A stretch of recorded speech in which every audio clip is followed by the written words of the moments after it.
On today's episode, we are going to continue our journey for this Offenhauser triple barrel carburetor installation on our Ford 200. That means we are officially entering phase number 2, cutting into the log. Hello everyone, welcome back to the channel, and before we officially begin phase number 2, cutting into the log, I wanted to do a quick review of the work that we had accomplished in phase number 1, which was flattening the log. The reason why I want to do that is because I have done additional hand filing and then sandpapering of these areas. And I want to make sure that if you're somebody who is following along because you are doing the same job, that yours looks at least similar to what I currently have before we begin to cut into the log. Let's go ahead and take a quick look at the piece now. In total, I believe I have about 2 to 3 hours worth of hand filing and sandpapering both the left side of the log and the right side of the log.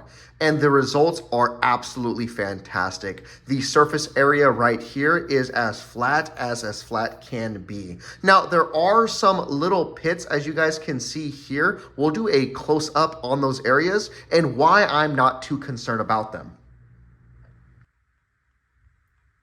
So you guys notice this little O-ring right here, this little guy? So this right here, no kidding, is the gasket provided for the 2 additional carburetors. So you're gonna use a normal gasket for the center carburetor, the stock style, and then the other 2 literally only utilize this type of O-ring gasket. That means that honestly, the only surface that really matters is around this area here, because obviously we want our gaskets to have as flat of a surface as possible. These parts right here are effectively irrelevant to us. They're going to be covered up by the Offenhauser intake adapter piece anyways. No one's going to be able to see it. And then if you have a pit that's right in the center of where you're going to be cutting as well, don't waste your time taking out that pit because you're cutting off that metal anyways. Hence why I'm not worried about the pits that I've left there now.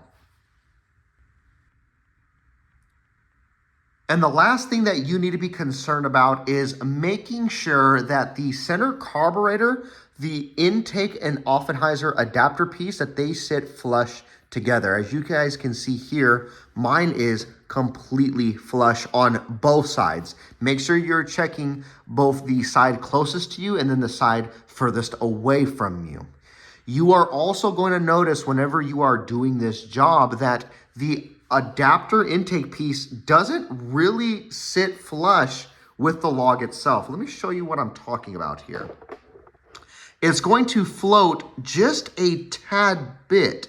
This is where you're really going to have to rely on those O-rings to be able to close up the gaps in between the log and then the adapter intake piece.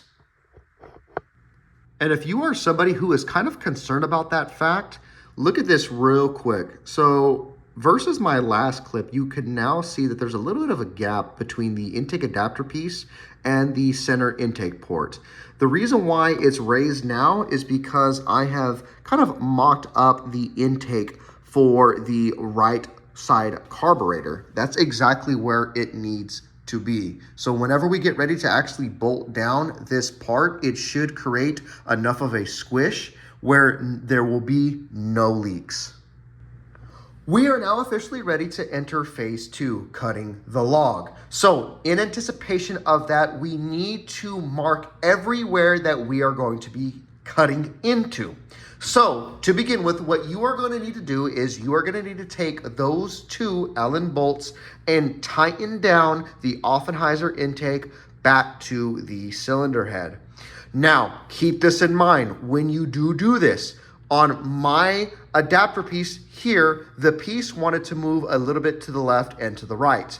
You are going to have to make sure that it is as straight as possible and then completely tighten it down before you do any of your markings and especially before you do any of the cutting. Now with a white Sharpie, I'm going to go ahead and mark the inside of our intake ports that I need to cut out. And now, because we're already here, I'm now going to take my punch and I am going to mark every single area in which we need to cut into the log in order to create a threaded bolt hole.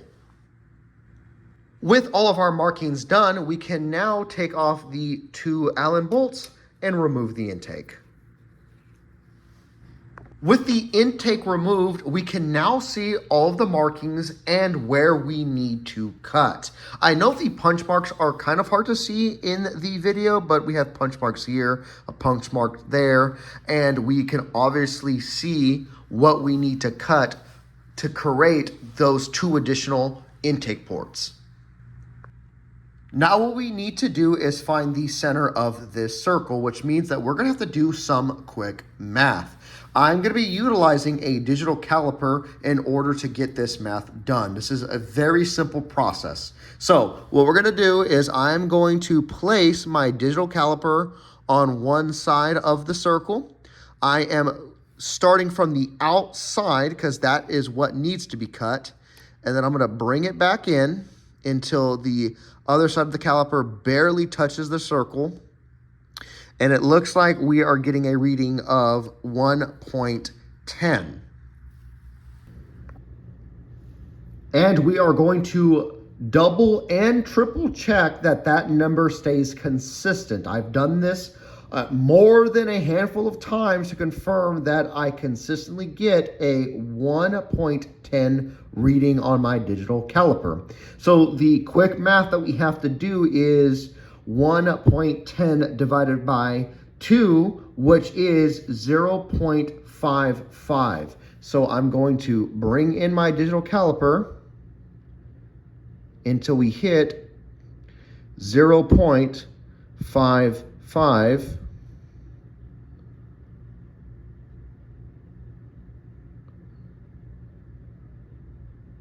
Come on. And bam, we just found the center of our circle. And since we found the center of the circle, I went ahead and I punched it so that we can now go ahead and grab our hole saw bit and finally cut into the log. Now, per the Offenhauser instructions, what you're going to need to do is go out and grab your 1 1/8 hole saw drill bit. This is the size needed to be able to cut out our new intake ports for those 2 additional carburetors that we want to add so badly. One thing that is not going to be said in the instructions is do not use an impact drill for this job. Just use your standard type drill to get this job done. And now, ladies and gentlemen, the moment we've all been waiting for. We are finally going to be cutting into our log. I will be spraying PB Blaster throughout the time that I am drilling into it. I don't have any traditional type of machine cutting oil, so PB Blaster will always work in a pinch for this type of situation. In the meantime, let's get into it.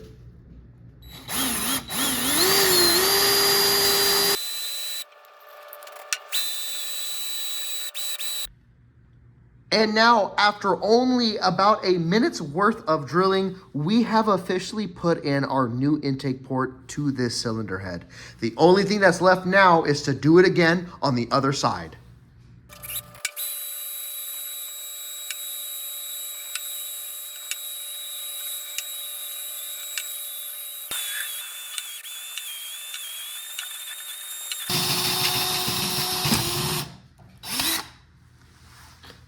There we go. Second intake port done. Now this is going to be the make or break point of this project. We're either going to be very happy or very, very sad. Let's check the alignment between our intake and our new intake ports that we have just cut into the log.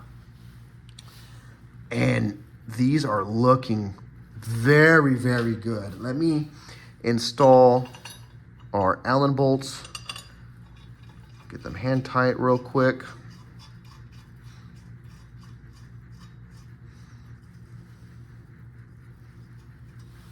Okay.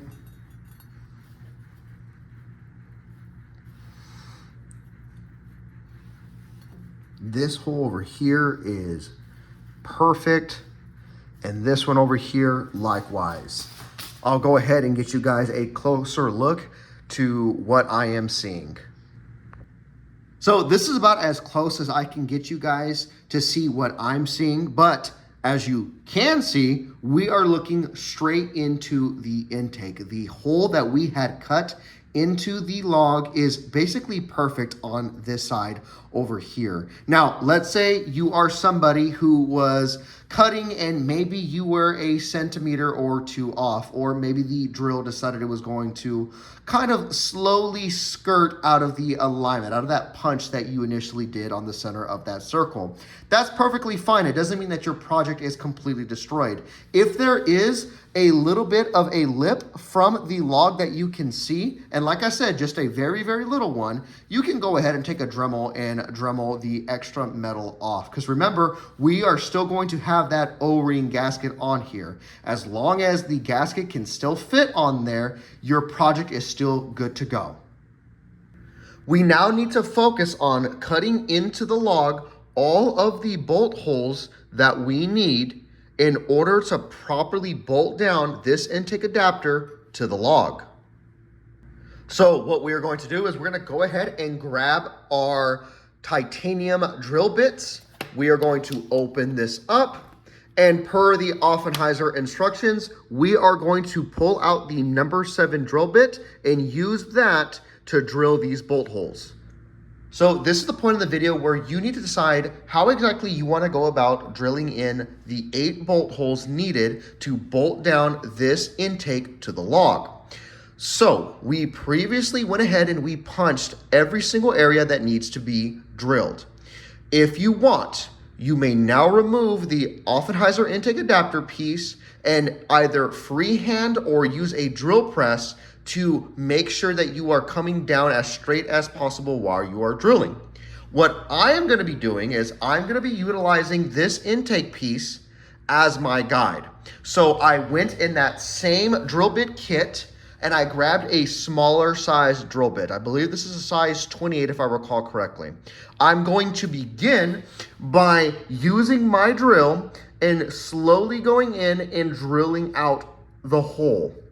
When I go completely through into the log, I'm going to remove this and then follow it up with the size 7 drill bit, completing the job. This is what that process is going to look like.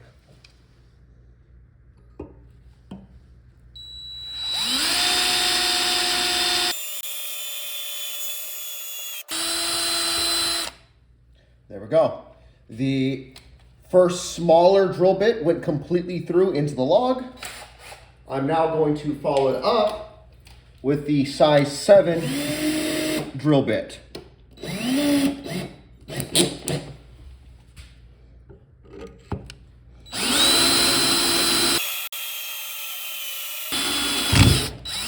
There we go. That bolt hole has now been created. It's as simple as that. And we did not damage the intake at all.